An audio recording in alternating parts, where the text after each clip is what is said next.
Assalamualaikum warahmatullahi wabarakatuh. Halo semuanya, kenalin kita dari kelompok 2 kelas 12 MIPA 1. Ini podcast pertama kali kita loh. Iya nggak sih? Iya, betul banget. Nah, podcast kita ini sebagai sarana kita untuk ngerjain tugas dari Bapak Al-Fajar Bima Sakti SPD selaku guru mata pelajaran sejarah kita.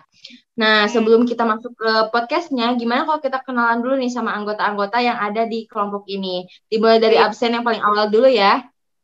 Ayo, kita perkenalan dulu ya. Perkenalkan, nama saya Adinda, absen 1. Hai Adinda. Hai Dinda. Dinda. Perkenalkan, nama aku Faik Agas, nomor absen 10. Hai Faik. Hai Faik. Perkenalkan, nama saya Muhammad Pemikar Tono. Saya nomor absen 15. Hai Fahmi. Hai Fahmi. Perkenalkan, nama saya Haikal, nomor absen 17. Hai Haikal. Perkenalkan, nama saya Rida Nurul Fadila, nomor absen 30. Hai Hai Rida. Perkenalkan, nama saya Sapira, nomor absen 33. Hai Sarah. Nah, udah nih, kita saling kenal ya, satu sama lain saling tahu juga namanya. Nah, tentunya kan di podcast itu kita ngebahas hal-hal yang menarik, hal-hal yang lagi rame dibicarain di berbagai kalangan. Dari zaman dulu sampai zaman sekarang, apalagi sih kalau bukan tentang pemilu dan partai politik. Nah, materi ini juga bisa berguna banget loh buat kita. Misalnya ke depannya nanti kita pengen jadi anggota partai politik atau kita nanti mau jadi salah satu anggota pemerintahan. Nah, sebelum mulai ke topiknya, gimana kalau kita saling sapa dulu nih, kabarnya kalian gimana nih kemarin-kemarin? Alhamdulillah, baik banget. Baik, di rumah aja. Alhamdulillah, baik. Ridanya gimana? Baik juga dong, kita semoga tetap sehat-sehat aja ya.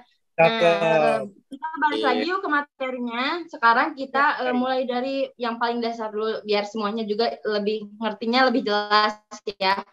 Nah, kenapa sih di Indonesia itu ada pemilu? Apa sih latar belakang pemilu itu?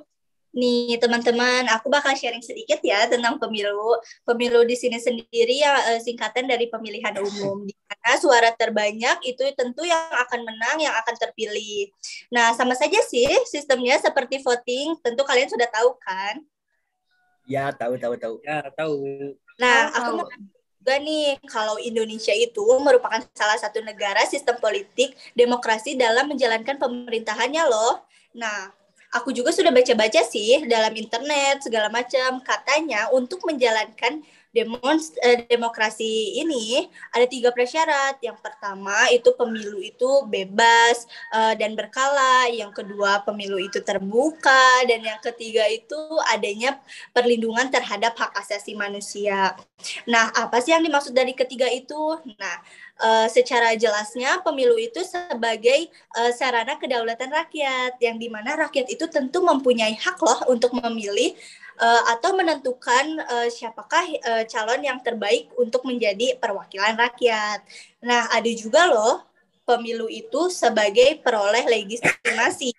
Nah, apa sih legitimasi itu? Legitimasi itu merupakan suara rakyat kepada calon-calon pemimpin yang dimana rakyat itu memberikan mandat kepada calon-calon pemimpin kita agar menjalankan roda pemerintahan itu dengan baik.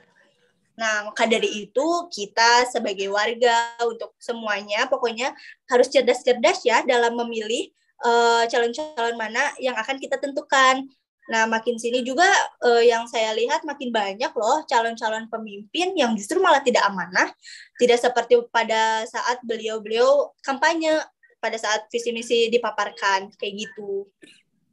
Nah, sedikit tentang pemilu segitu sih. Nah, mungkin kita juga belum tahu ya, teman-teman juga pasti pada penasaran nih, kapan sih pertama kali dilaksanakannya pemilu itu? Nah, Mi mau jawab nih. Pada awalnya pemilu diadakan pada tahun 1955 yang menyelenggarakan pemulihan Dewan Perwakilan dan Konstituante. Nah, di Indonesia kan ada 3 fase, yaitu Orde Lama, Orde Baru, Orde Reformasi. Nah, dari ketiga itu kira-kira pelaksanaan pemilunya beda-beda atau sama sih? Dimulai dari awal dulu deh, dari Orde Lama. Nah, tentunya kan setiap fase yang ada di Indonesia itu pasti beda-beda gimana pemilunya, mungkin makin meningkat atau adanya penurunan juga. Nah, di Orde Lama itu kan Indonesia baru merdeka. Waktu itu Indonesia masih dipimpin oleh Insinyur Soekarno. Nah, pada masa Orde Lama ini pertama kali percobaan pemilu itu tahun 1946, tahun 48 dan juga tahun 51. Tapi ketiga tahun ini tuh gagal karena belum ada undang-undang yang kuat untuk pelaksanaan pemilu tersebut. Akhirnya dibuatlah Undang-Undang Nomor 7 Tahun 1953 sebagai dasar pelaksanaan pemilu di tahun 1955. Nah, kayak yang tadi udah disebutin, kalau pemilu pertama kali itu cuma milih DPR dan Dewan Konstituante. Waktu itu pemilihan DPR tanggal 29 September 1955, sedangkan Dewan Konstituante 15 Desember 1955. Diikutin oleh sama banyak banget partai politik loh, tapi yang keambil cuma 4 aja, yaitu NU, PKI, PNI, dan juga Masyumi. Kira-kira gitu aja sih. Rid, aku mau nanya nih. Waktu itu aku bacakan di Indonesia Dekret Presiden 5 Juli 1959. Katanya itu adanya pada saat Orde Lama. Kira-kira apa hubungannya sih Dekret Presiden sama Orde Lama? Ada hubungannya apa enggak?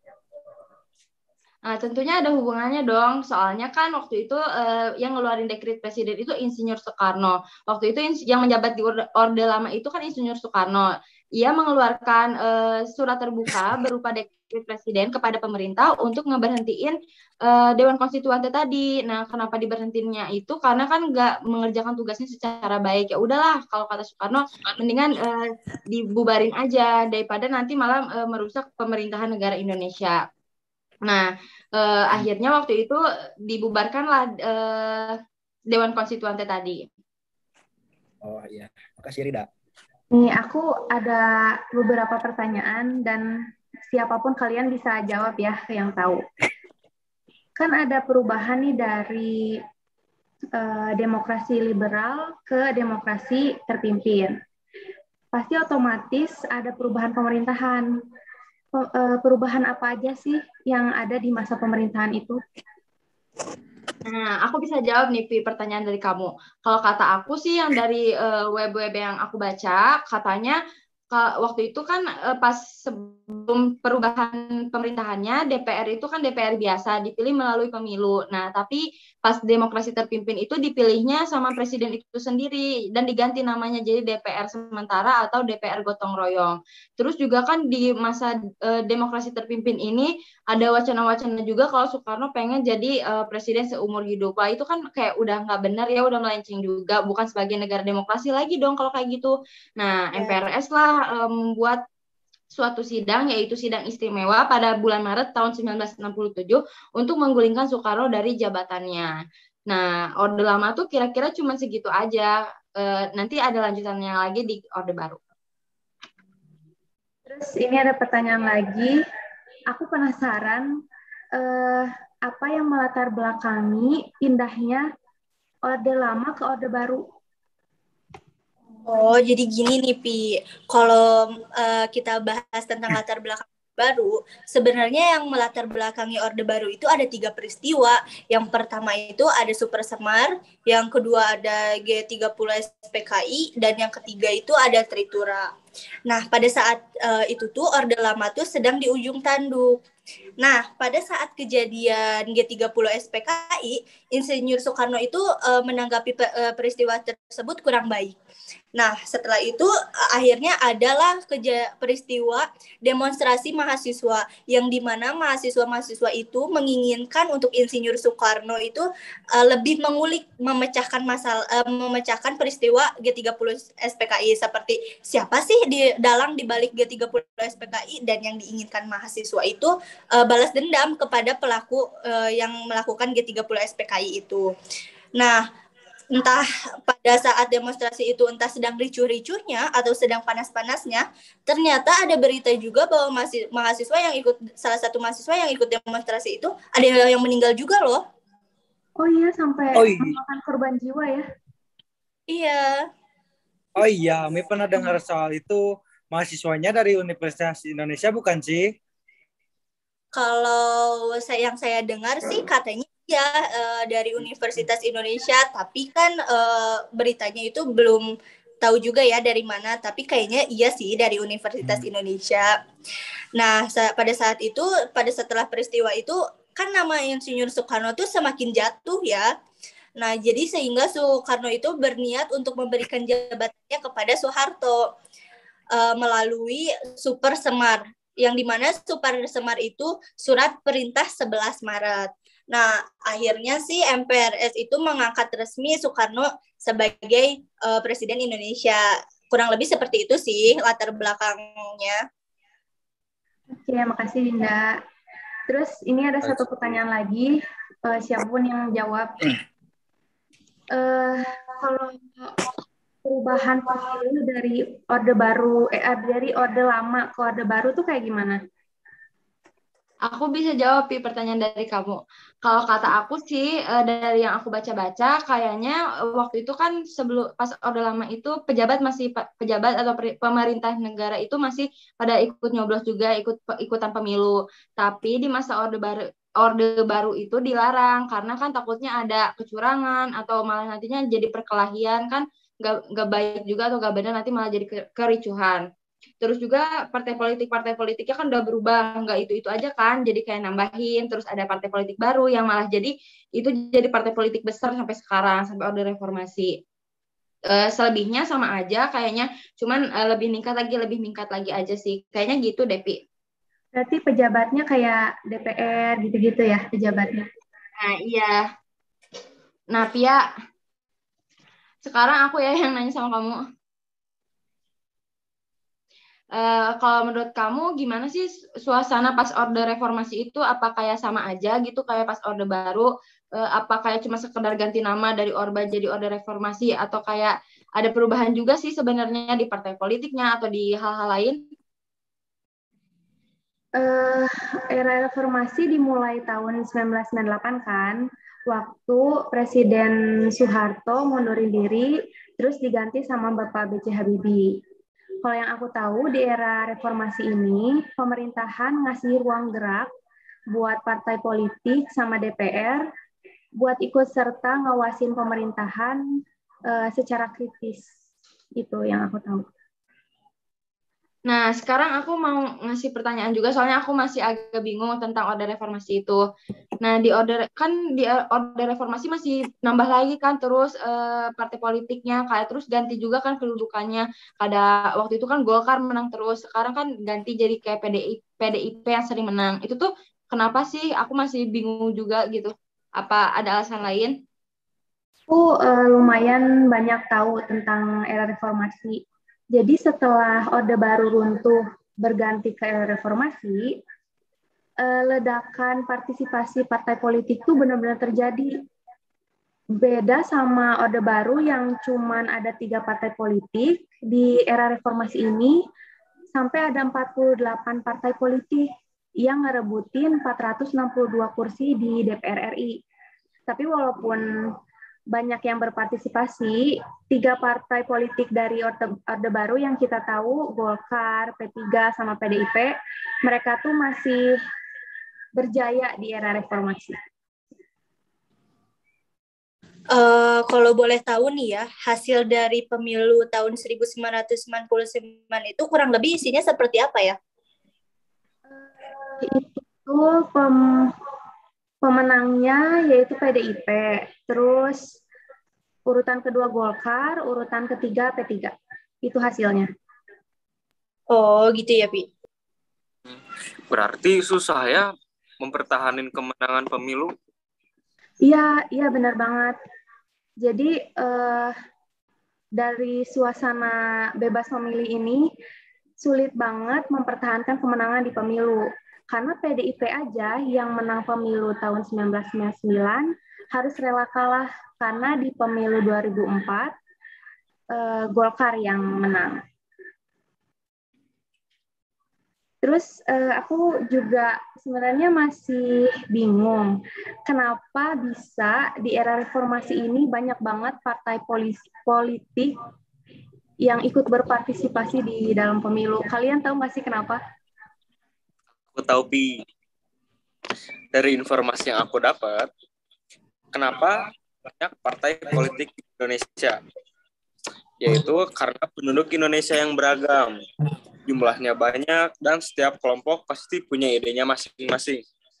Jadi, partai politik diibaratkan sebagai kendaraan untuk orang yang mempunyai tujuan yang sama, yaitu ingin mewujudkan cita-cita nasional bangsa Indonesia sebagai bagaimana dimaksud dalam pembukaan Undang-Undang Dasar Negara Republik Indonesia tahun 1945. Uniknya, jumlah pemilu partai politik naik turun dari pemilu pertama sampai pemilu terakhir. Angkanya sering beda-beda, meski kadang bikin pusing dan jumlahnya tidak teratur, tapi bisa mastiin keadaan demokrasi Indonesia itu baik-baik saja.